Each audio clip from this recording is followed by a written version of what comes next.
ကျွန်တော်တို့ online game တွေထားတဲ့သူတွေကဒီ1 iPad ပေါ့လက်ရှိမှာဆို1 iPad တို့ MacBook တို့ကိုမသိရတဲ့သူကကျွန်တော်အနည်းငယ်ရှင်းပြခြင်းပါတယ် MacBook ဆိုတာဘာလဲဆိုတော့ MacBook ဆိုတာကsupport အားလုံးဒီပါဆော့လို့ရတာပေါ့support ဆိုတာဘာလဲ support ဆိုတာကအားကစားပွဲတွေပေါ့ပြောရမှာဆို support ဆိုတာကအားကစားတော်တော်များဆော့လို့ရတယ်ဥပမာ basketball volleyball ချင်းလုံးလက်ရှိမှာဆိုရင်မြန်မာနိုင်ငံနဲ့ယင်းဒီကျောင်းဝင်နေရဆိုရင် One Championship တို့ပြီးရင် Mobile Legends တို့တော်တော်များများလက်ရှိမှာဆော့တဲ့အနေအထားများတယ်ပြောပေါ့ဒီကောင်ဘယ်လိုတွေဆော့ရလဲပါညာတော့နည်းနည်းပါရှင်းပြရမယ်နော်ဒီကောင်ကြတော့အခု MB ဆိုတဲ့ဟာကဒီကောင်က basketball ဆိုတာကကျွန်တော်တို့ဘယ်လိုတွေကြည့်လို့ရဒီမှာဆိုရင်သူကပွဲတွေကိုပြမထားဘူးဆိုတာရုပ်မမြင်ရဘူးပေါ့ရုပ်မမြင်ရဘူးကျွန်တော်တို့ကတုံတန်အောင်မတာမန်ပေါ့မရှုံးနိုင်တဲ့အနေအထားဆော့ကျင်တယ်ဆိုရင်ရုပ်မြင်ရတဲ့ပွဲတွေကဆော့ပဲဆိုရင်တုံတန်မရှုံးနိုင်ဘူးဘောလုံးပွဲလို့ပဲပွဲနဲ့ပွဲနဲ့ကြီးတာဖွင့်ထားတာဗျာဘယ်ကောင်ကတာတယ်မကူမမြင်အောင်ဒါဆိုကျွန်တော်ရုပ်မမြင်ရဘူးရုပ်မမြင်ရတဲ့ပွဲတွေတောင်းနေဆော့မှာဆိုရင်ဒါပေမဲ့ကျွန်တော်တို့ဒီမှာ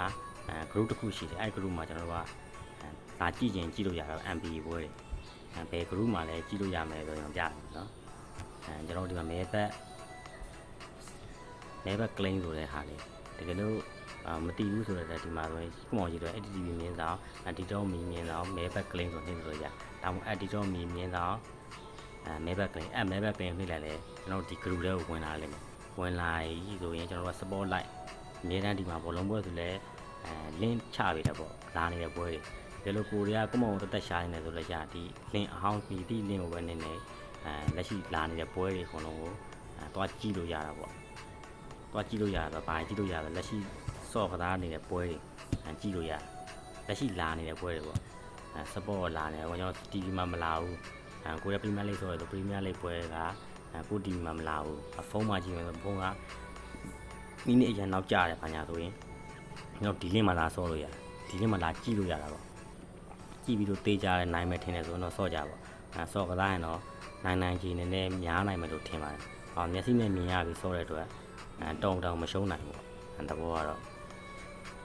ဒါဆိုရင်ဒီကောင်က basketball ပွဲပေါ့ basketball ပွဲဆိုဘယ်ပွဲလဲဆိုတော့ကျွန်တော်ကြည့်မယ်83မှတ်နဲ့89မှတ်ဆိုတဲ့ပွဲ83မှတ်နဲ့89မှတ်ပွဲကိုလာနေဒီကောင်တော့ဒီပွဲ MB ကျွဲကောင်းတယ်ပေါ့ကျွဲဒီကောင်89မှတ်နဲ့83မှတ်ပွဲပဲကောင်းနိုင်လဲဆိုတဲ့အနေထားကျွန်တော်ဘောလုံးအဲ့မှာပွဲကိုကြည့်ပြီးမှသွားဆော့လို့ရတင်း1အနိုင်လောင်းနေမယ်ဆိုကျွန်တော်တို့က3သိန်းလောင်းငယ်ရင်3သိန်း6တောင်ရဘာလို့လဲဆိုတော့ 1.635 ဆိုတဲ့သူကစားကိုပေးထားတာဒီဘက်က W2 ဆိုရင် 2.264 ဒီကောင်ဆိုရင်ဒီလိုပေးတာနှစ်စားပေးတာပေါ့ဒီကောင်အနိုင်ဆိုရင်83မှတ်ကအနိုင်ဆိုရင်နှစ်စားပေးတယ်လက်ရှိမှာဒီကောင်က round 4 round 4 ဒီဆိုတာပေါ့လက်ရှိမှာ round 3ရောက်နေဒီမှာ 3RD quarter ဆိုတာရှိတယ် 4RD quarter quarter တိကျတယ်ဒီကောင် 4RD quarter ကတော့48 quarter ကတော့ကျန်ရင်ဟိုလုံးဝမဆော့ရလက်ရှိမှာ 3RD quarter ဆော့နေတဲ့အချိန်မှာဒီကောင်ရဲ့ quarter တစ်ခုကိုပြန်မြတွက်မှဆိုရင်26မှတ်34မှတ်ဆိုတော့60ဝန်းကျင်တော့အမှတ်ကရတာပေါ့ဒါဒုတိယတကြောထပ်ဆော့တဲ့အခါမှာ 2RD quarter ကိုကြာတော့38မှတ်23မှတ်ဆိုလဲ60ပဲတကြော60လောက်သွားတာပေါ့64 24တော့240ဝန်းကျင်လောက်သွားနိုင်တယ်သူ့အနေထားကတော့တပွဲလုံးအပြီးဆိုရင်လေဒီမှာဖွင့်ထားတဲ့ဟာဆို238.5ဆိုတော့ဒီကောင်ကအပေါ်ကြီးဆော့ကျင်တယ်ဆိုရင်ဒါကကျတော့9ပေါ့9အောင်ပေါ့ဘောလုံးမှာဆိုဒီမှာကြလဲအမှတ်2သိန်းပေါင်းရဲ့အပေါ်အောက်230ခွန်ဆိုတော့230.5ဆိုတော့238မှတ်မှာကျွန်တော်တို့ကနိုင်တယ်230ခွန်နံပါတ်ဆိုရင်ကျွန်တော်ရှုံးမယ်ဒီကြေးမှာဆိုမှာဆိုဒါပေမဲ့အမြတ်ငွေက 1.2 ပဲရမယ်23ချက်ပေါ့23ပြစားရမယ်ကျွန်တော်အဲ့လောက်ပြားနေပဲရမယ်ဒါမှသူကဆေးဖြစ်တဲ့လောက်ရှိတယ်ဘာလို့ဆိုတော့တကြောကိုအမှတ်60လောက်သွားတယ်သူကနဲ့တေးကြတယ်240လောက်သွားမှာသူကအဲ့လိုမျိုးနေထားပေါ့ပိုတေးကြတယ်ကျွန်တော်တို့က live ကိုသွားကြည့်bẻ con bẻ này ra xí để mà toa chi rồi à thà basketball mua đồ cho nó đâu à tu ná lên mà mua blue ray son mà mình thế quan nó là may ra mà tỉ tôi biết lại luôn thế quan là may ra mà tỉ mẹ chi này chi lại luôn bẻ con hoa ta này bà nhà rồi nó cũng mong số bỏ lông bữa tụi nó làm gì mà sinh ra là nhà chi này mình bị so này rồi phụ sinh pi này đâu tao bỏ đi à rồi ကျွန်တော်ဒီမှာမသိနိုင်တာကဘာဖြစ်လဲဖောင်းတာတွေပါညာတွေဆိုရင်တောင်တော့နားမလဲတော့ကျွန်တော်လည်းနားမလဲအကိုလိုပဲနားလဲမယ်လို့မထင်ဘူးပေါ့နားလဲသူလည်းရှိကောင်းရှိလိမ့်ဒီမှာကျွန်တော်တို့ကကောင်ကဘယ်နှမတ်ရအောင်ကြည့်လို့ရတယ်83မှတ်89မှတ်ဟိုကျွဲဆိုတဲ့ကောင်ကြီးက89မှတ်ရတယ်ဟိုကောင်က83မှတ်83မှတ်နဲ့83မှတ်နဲ့89မှတ်ပေါ့နှစ်တင်းအဲ့မှာကျွန်တော်တို့ဒီနေ့ထားမှကြည့်နေအမတ်ကတော့လက်ရှိမှမတက်ဘူး10မိနစ်နီးပါးကြည့်တဲ့အခါမှာအမတ်ကတရားမှမတက်ဘူးတရားမှမတက်ဘူးဆိုတော့ကျွန်တော်ဒီမှာလောင်းနေတယ်ဆိုရင်ကိုအောက်နေခြင်းလည်းနေလို့ရတယ်သူက238မှတ်ကနေစပြီးတော့ဖွင့်ထားတယ်သူ့စာတိုင်းလေးပေါ့ over under နှစ်ပတ်လုံးပါတယ်250တိဖွင့်ပေးထားတယ်အနိုင်ဆိုရင် W1 W2 ကြိုက်တဲ့ကောင်လောင်းလို့ရတယ် W1 အနိုင်ဆိုရင် 1.8 ပေးတယ် W2 နိုင်တော့ 1.9 ပေးတယ်ဒါကတော့ရိုးရိုးရှင်းရှင်းဆိုရတာကိုဘယ်သင်းနိုင်မလဲတေးကြတော့မရဘူးပြီးရင်နှစ်သင်းပေါင်းအမှတ်အပေါ်အောက်ဆော့လို့ရမယ်ပြီးရင် handicap ဆော့လို့ရမယ် handicap ဆိုတာအကျော်ပေးတာပေါ့အကျော်ပေးလက်ရှိမှာဆိုရင်4မှတ်တာနေဟိုကကျွဲသင်းက4မှတ်တာနေတယ်4မှတ်တာပဲမယ်ဒီမှာ4မှတ်အရှုံးပေးမယ်ဆိုရင်တကယ်ချင်းဖြစ်သွားပြီတော့4မှတ်အရှုံးပေးပြီးနိုင်ရဲ့4မှတ်အရောနဲ့နိုင်ရဲ့မယ်ဆိုရင် 2.5 ရတကယ်လို့3မှတ်အရှုံးနဲ့ဆိုရင်2ဆရအဲ့တဘောပေါ့မိုင်းလက် 3.5 ရှိတယ်ဒီပတ်ချမ်းကကျတော့3မှတ်ရသူ့ရဲ့နှစ်ခုကဆန့်ကျင်ပဲဒီမှာတဲချင်းတော့ဖွင့်ပေးမထားဘူးဒါပေမဲ့တစ်ဖက်ကတော့အကျော်ပေးတာပါ1.5 ဆိုတာကတစ်မှတ်အရှုံးပေါ့တစ်မှတ်အကျော်ပေးပြီးတော့နေထားတာမိုင်းလက်ဆိုရင်သူကရမိုင်းလက်သမားရတာ1.5 ဆိုတာကကျတော့အဲ့ point သမားပေးတာသဘောပြောရမယ်ဆိုရင်ဒါတွေနားမလည်ဘူးဆိုတော့ဒီအဲ့ group တွေမှာတင်ထားတဲ့ handicap ရဲ့ကြေးတွေရှိတယ်ကြေးကြည်နီးတွေပါညာတွေဝင်လေ့လာလို့ရဒါမှမဟုတ်အဲ့လိုမဟုတ်ဘူးတတင်းနဲ့ပဲလောင်းကြတယ်ကျွဲအတင်းကိုလောင်းကြတယ်ကျွဲအတင်းကိုအပေါ်အောက်လောင်းကြတယ်ဆိုတင်း1အောင်နေလိုက်တင်း1တင်း2ကိုတာတင်း1မှာနေလိုက်မှာဆိုတင်း1က89မှလက်ရှိမှာအမှတ်90တာပါတော့90 118မှတ်ဆိုရင်သူကအနိုင်20ရာခိုင်နှုန်းလောက်ပဲရမယ်1.19ဆိုတဲ့အမှတ်ဒီကောင်က118မှတ်မှာကျွန်တော်တို့ကအကျော်ရပတ်စံ118မှတ်မှာအကျော်အနိုင်ရမယ်ဆိုတော့ဒီကောင်က3သိန်းလောက်ငယ်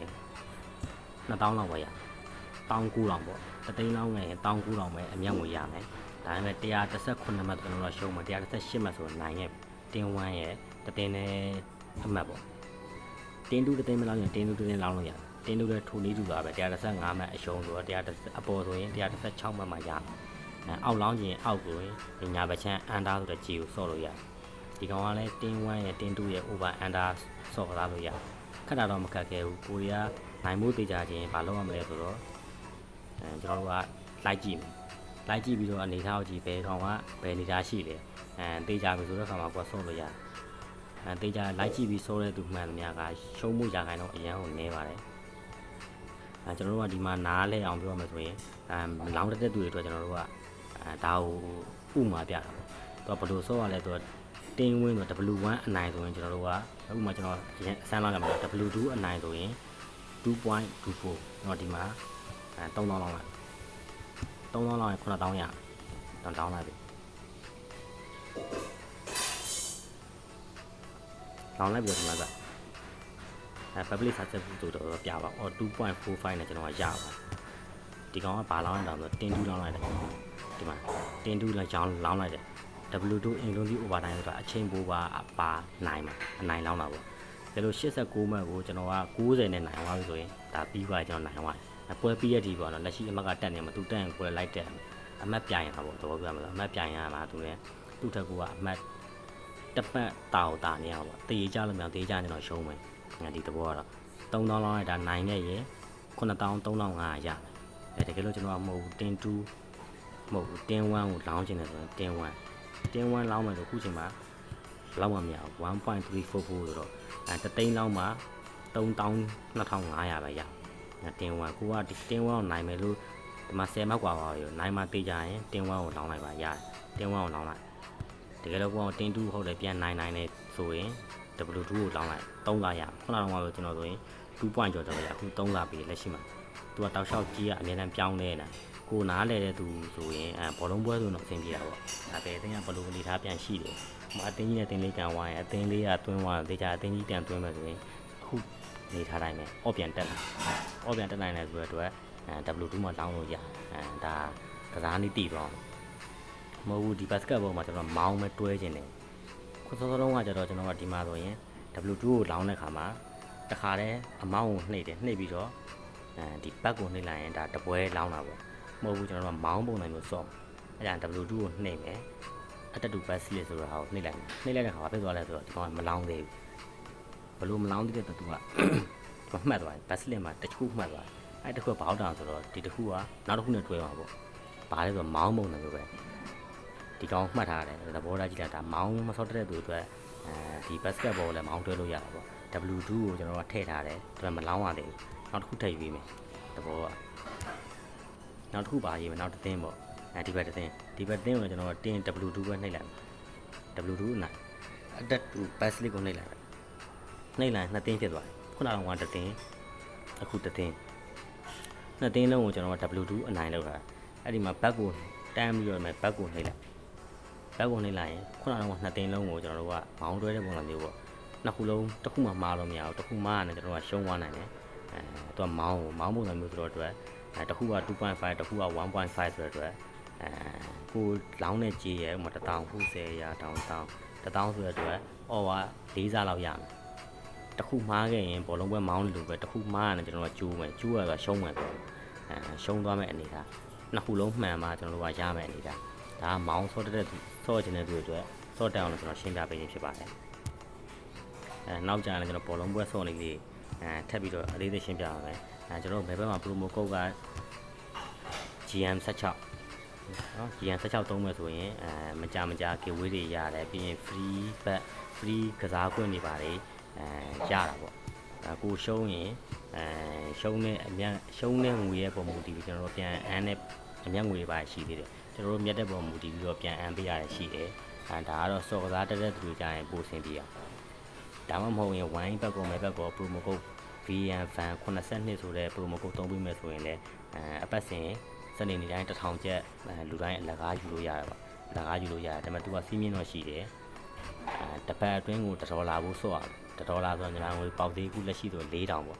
တစ်ပတ်ကို4000ချုံနိုင်ထည့်ဆော့ထားတဲ့သူမှန်သမျှကစနေနေ့တိုင်း1000ရယူခွင့်ရှိတယ် promo code က VN fan 82သူကအဲ့ဒါအသုံးပြုထားမှာအကောင့်ဖွင့်ခြင်းမှာပဲတုံးပါတကယ်လို့မတည်ဘူးဆိုရင်ကျွန်တော် Telegram ကိုလာမေးလို့လည်းရပါတယ် Viber ကိုလာမေးလို့ရပါတယ်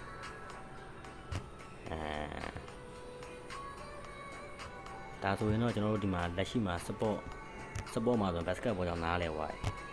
ဒီမဲဘက်မှာဆိုရင်ဆော့လို့ရတာတွေကဒီဘောလုံးပွဲတစ်ခုတည်းမဟုတ်ပါဘူးတချို့ကမသိကြဘူးဘောလုံးပွဲပဲထင်နေလို့လေဒီမှာဆိုရင်ကျွန်တော် pre-match ဆိုတာကရှိသမျှဟာတွေကုန်ကြည့်လို့ရ football e-sport basketball ခုနကဆို basketball ထဲမှာကျွန်တော် basketball ပါ